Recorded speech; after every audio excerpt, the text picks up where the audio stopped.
Okay, here we go. Yasser, a bit of a different setup today. Obviously, coming off the rest day, the final rest day with round 9 of the US Chess Championships. That was not supposed to happen. That's because somebody came behind us and I was not going to run over them, so don't worry, little car. Here we go. US Championships, round 9, a day full of events, a day that, in fact, could potentially change history. Right. Because, well, we'll get into that in just a second. Let's start with the open section. Sure. What was the game of the day in your estimation? Obviously, actually, we'll talk all of the games. Between Fabi and Awonder, that was it. Number 1 versus number 2. Awonder, he has set his sights pretty lowly. He wanted to draw all of his games.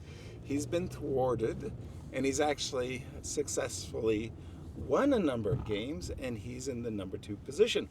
Playing black against Fabi channeled his inner Sarawan, played bishop takes f7, oops, and promptly got the worst middle game. And Hikaru had come on and was questioning Fabi's entire strategy. It seemed to be like, okay, should you play for a draw, trade off some pieces, and clinch victory by just drawing your nearest rival?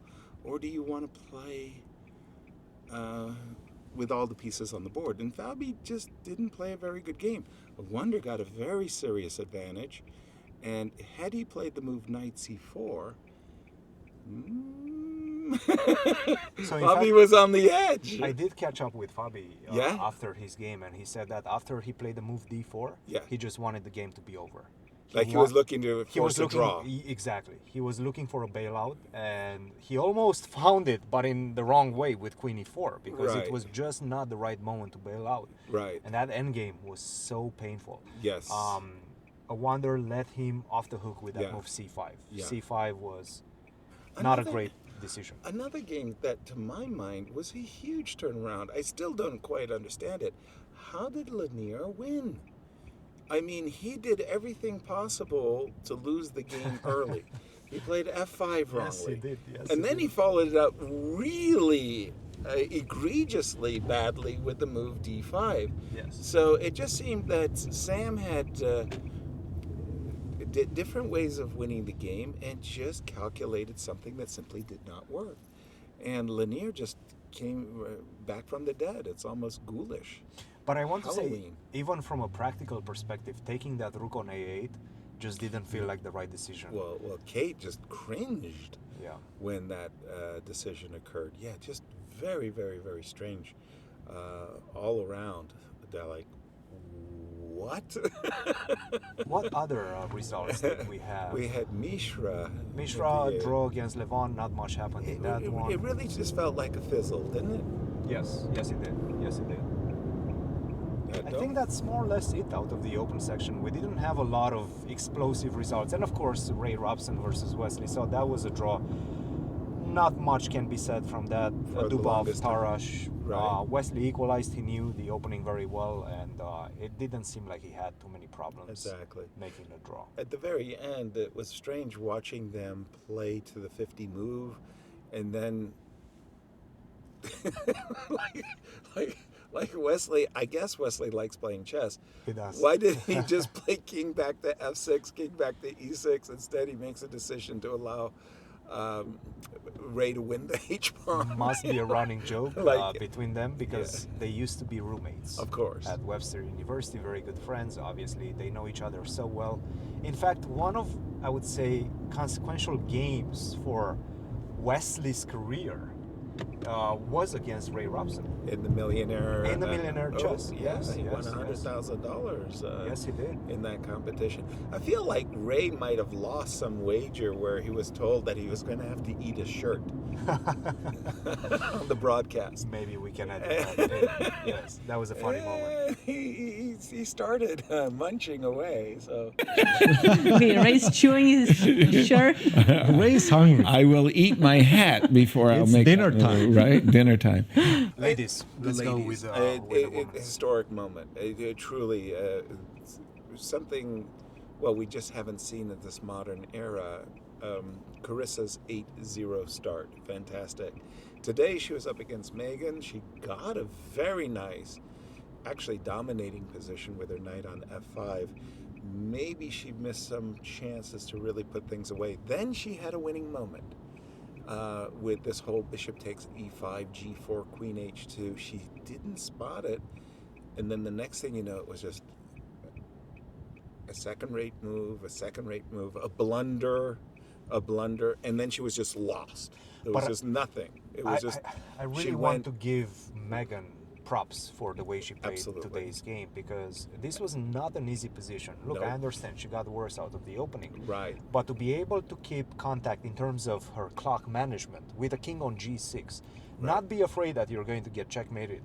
With a knight swarming around you on f5. Yeah. I mean, this was a very difficult position Agreed. for Megan. She kept her cool.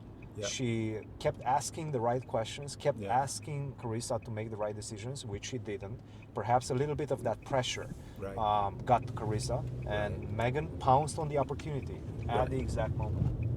Yeah, and I agree wholeheartedly. Megan herself, in her interview with Anastasia, said she was proud that she found the move f7, f6, and kind of withstood, the storm that she faced, and she hung in there. So you're right. Big props. And the funny part is that move f6 objectively loses. Agreed. But it was the best position move in the position. From a practical perspective. Yeah, just if your opponent finds the combination of g4 and bishop takes e5, tip your hat. Well done. Yeah. For me, huge result, Begum defeating Irina Crush with the black pieces. She's in second place.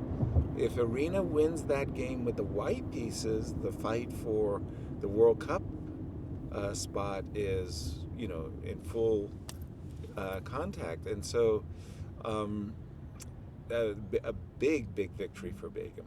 And I don't know what's happened to Irina. This second half has not gone well at all for her. Absolutely huge win. Not only that, but right now she's still within striking range from Carissa. A miracle should happen if she wants to win the championship, but she's 1.5 points behind with 2 rounds to go. Right.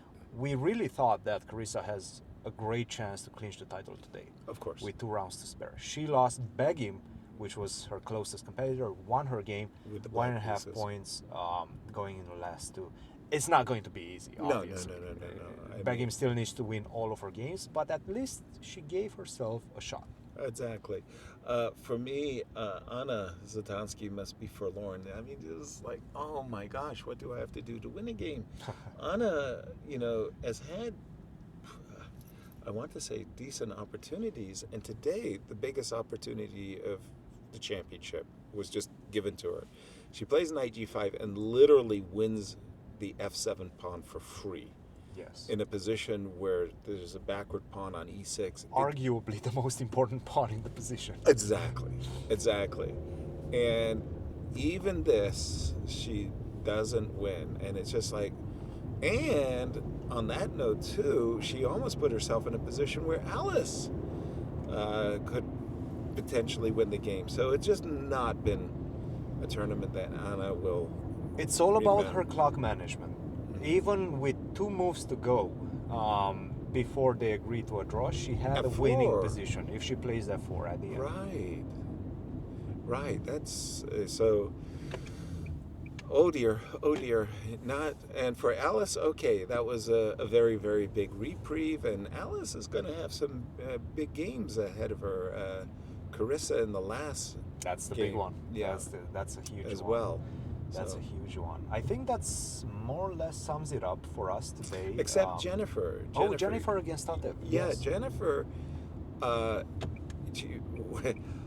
must say that Kate and I were seeing so many combinations that were working for Jennifer on the long diagonals, c4 to g8, b2 to h8, and there was a double rooks. And these are just marvelous combinational ideas that Jennifer has in the position. For Jennifer, this is a big turnaround. I mean, I think she started with a half point out of 3 games. Yes. And she's storming back I don't know what her potential is to get to the podium, but she's a fighter. Wow. And Really. finally, Yasser, before we close today's Yeah. recap, you have to rate my driving skills.